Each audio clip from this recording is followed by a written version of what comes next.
Mga kapanalig, magandang gabi po sa inyong lahat. Natutuwa ako sa tawag natin dito sa misa sa Veritas Healing Mass.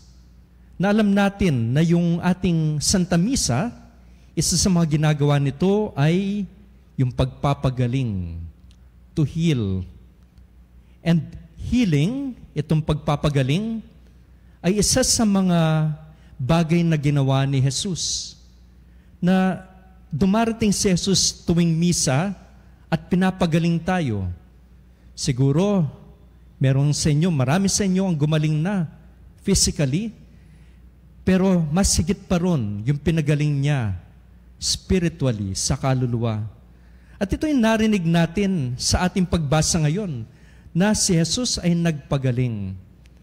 Isa sa mga bagay na alam natin na nangyari historically ay si Jesus ay kilala bilang mangangaral at bilang tagapagpagaling. He went about, hindi lang para magturo o kaya mangaral, pero para magpagaling. At dahil dito, maraming mga sumunod sa Kanya. Multitudes at galing sa iba't ibang lugar.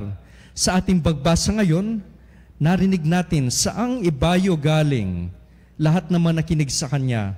Mula sa Judea, Jerusalem, sa Idumea, sa ibayo ng Jordan, palibot ng Tiro at Sidon.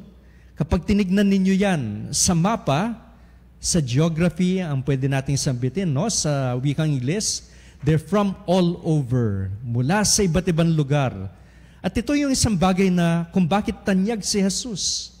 Siya ay nangaral, siya ay nagpagaling.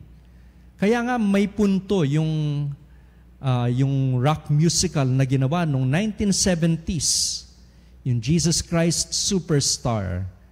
Jesus was a superstar.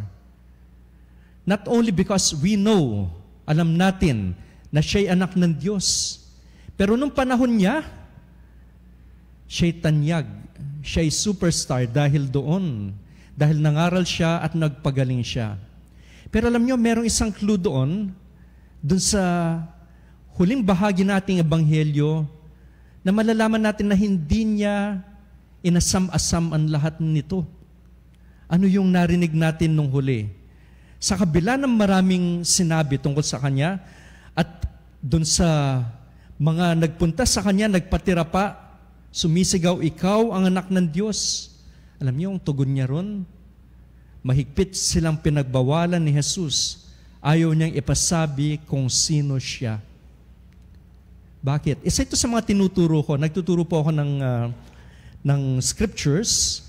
At ito isa sa mga palaisipan lagi. No? Bakit kaya, lalo na dito pa lang sa Ebanghelyo ni San Marcos, bakit kaya ayaw magpakilala ni Jesus? Hindi ba kung alam nila na siya yung Mesiyas at ginagawa niya ang mga narinig nila tungkol sa Kanya at kung anong pinapangaral niya, hindi ba mas maganda yun? Mas malaki yung crowd, mas darami pa yung susunod sa Kanya. Pero bakit ganun? Bakit ayaw niya ipasabi? Dalawang salita lang sa English. Messianic secret. Messianic secret. Sekreto ito. Bakit? Na siya yung Mesiyas. Kasi yung nasa isipan ng mga tao na yung Mesiyas, siya yung magliligtas sa kanilang bayan. At totoo nga, si Jesus ay naparoon para iligtas niya yung buong bayan. Pero hindi sa ganun, na sila ay susunod sa Kanya because there will be glory, dahil may kalwalhatian kaagad. Dahil yun yung inaasahan nila na siya'y parang isang leader na political, na naroon, makapangyarihan. Pero hindi. Doon sa ikalawang bahagi ng Ebanghelyo ni San Juan, ipapakita niya ano dapat yung dadaanan nila. Pagdurusa, pagkamatay, bago muling mabuhay. At kung marinig nyo ng mga tao, abay hindi siya susundan. Hindi yun yung kanilang iniisip tungkol sa Mesiyas. Kaya nga sinabi niya, huwag ipagsabi dahil kailangan pumunta sa Jerusalem at alam niyo na kung mangyayari ron.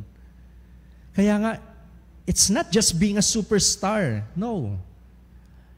Si Jesus ay nagpakababa. Sabi nga, no, dun sa isang awit ni San Pablo, na bagamat siya'y Diyos, though He was in the form of God, Jesus did not deem equality with God. Hindi niya inasam-asam yun. Yun yung daan ni Jesus. Of course, in the end, yung Panginoon, Diyos, yung Ama, itataas siya sa lahat ng mga tao. Pero hindi, kailangan dumaan siya rito. Bagamat marami na siyang pagpapagaling na ginawa, bagamat napakaganda naman sinasabi niya, yung pagpapangaral niya, kailangan pa rin dumaan sa daan ng krus. Mga kapatid, ano yung connection nito doon sa ating unang pagbasa? Of course, bagamat magkaiba yung tema nila, pero may isa tayong nakikita, or dalawang bagay na nakikita. Unang-una, multitudes, yung dami. Yung mga tagahanga ni David ay marami. Mas sigit pa doon sa tagahanga ni Saul. Nung pagkatapos niyang matalo si Goliath.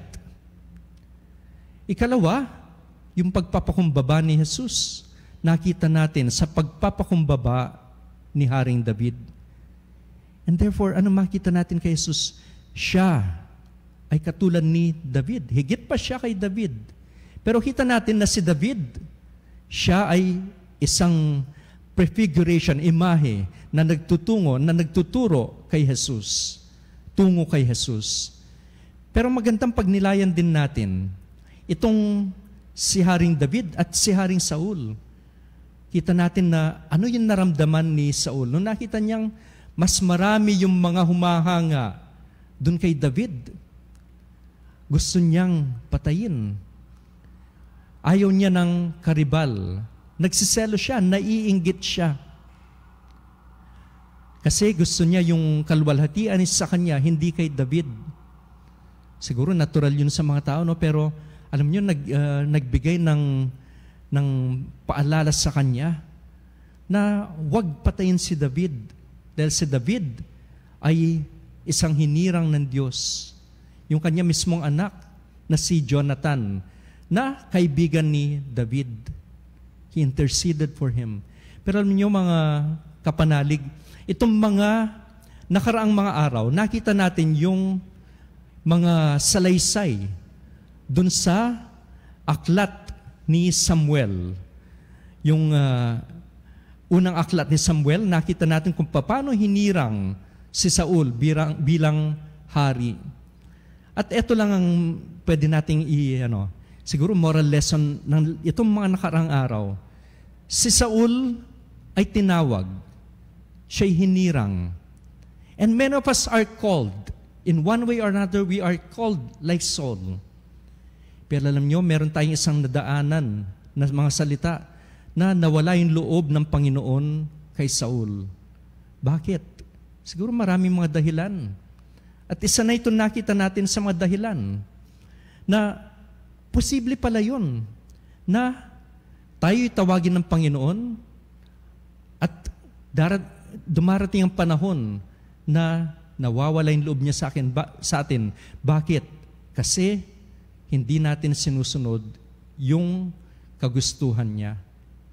Mga kapatid, ito yung ating isipin ngayon sa ating mga pagbasa. Ginagawa ba natin yung kalooban ng Panginoon? Tayo ba ay tulad ni Jesus? Mababang loob at sinusunod kung ano ang kagustuhan ng Ama. Na hindi nagpapakasasa dito sa mga natatanggap niyang mga papuri, dito sa maraming taong sumusunod sa Kanya. Mababang loob pa rin siya upang sundin ang kalooban ng Ama. At si Haring David, ganun din. Sana hindi tayo matulad kay Saul na pinili ng Diyos. Pero dahil sa hindi pagsunod sa kalooban ng Diyos, siya ay nawala dun sa mga hinirang ng Diyos. Magdasal tayo itong ating sa misang ito na tayo pagalingin. It's a healing mass. At isa sa mga bagay na hilingin natin, pagalingin tayo. Doon sa mga iniisip nating dapat tayong maging dakila o kaya na ayaw nating mahigitan ng iba, na sana magkaroon tayo ng kababaang loob. At higit sa lahat, tungo sa pagsunod sa kalooban ng Diyos. Pagpalain tayo ng ating Panginoon.